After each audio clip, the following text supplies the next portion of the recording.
I was 9 years old, and I was on a road trip with my parents. We were going across the country, and we stopped at a rest stop. I was trailing behind my mother as she went to look at some souvenirs and snacks and things, and she stopped at a can of peanuts. She picked them up and she said, "Shh, don't tell Daddy. Don't tell Daddy. Let's have it be a surprise, okay?" Now, I knew that my daddy loved peanuts. He was the king of peanuts. He had peanuts hidden in his closet, I'm sure of it, because he was often caught at midnight with peanut butter and crackers. But I looked at the sign that was over all these cans of peanuts, and it said "Trick Can." And there was a little picture that depicted what would happen when this can was opened. I thought, okay, we're going to play a joke on my father. So I followed my mother back to the car, and we got in, and she had her little bag, and my dad got in to the passenger side, and she put on her most angelic persona, and she handed the package over to my dad. "Honey, I bought you something. Here." And he took it. "Oh, that was so sweet. Thank you." And he peeked in that bag just like a little boy. "Oh, peanuts. You know what I like."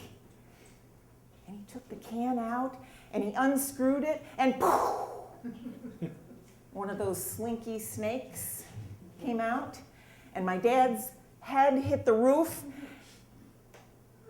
and it took him a long time to gather himself before my very calm minister father said, "Don't ever do that again." And things were kind of strained between my parents for the next few days.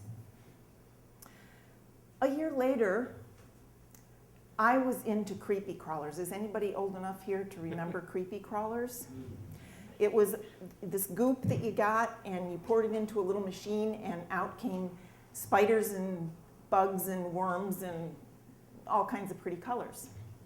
And my friends had those machines. I didn't, so I managed to trade for them. And I had a nice plastic little container so I could see all the pretty colors. It was clear. But the pièce de résistance, my prize creepy crawler, came from a gumball machine for a nickel. It was a life-size black scorpion that looked like the real thing. And I thought, I'm gonna play a trick on my mom. We moved into a parsonage that had an upright piano.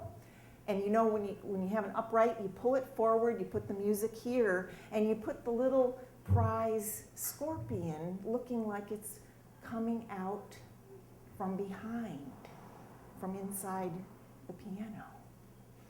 And then you go to the kitchen and you say, "Mom, I just love when you play the piano. Wouldn't you like to come and play the piano for me? I haven't heard you in such a long time." Well, what mother couldn't resist that? So she scurried into the family room. She sat herself down on the piano bench. She picked out a nice piece and she started to play. And then I said, Mom, look. Oh, what's that? And my mother looked and she saw the black scorpion, and she was up on that piano bench screaming, "Go get your father, go get your father." And I looked and I saw that she wasn't laughing. So I went and I got the creepy crawler. "Mom, look, it's just one of my creepy crawlers, see? It's just a joke." And she still didn't laugh. She was shaking too hard. And by the time her heart rate came down and she was able to speak again, my dove, peaceful mother, who never yelled and who only spanked me twice in my entire life, said, "Go to your room." And that was when I started to learn, do as I say, not as I do.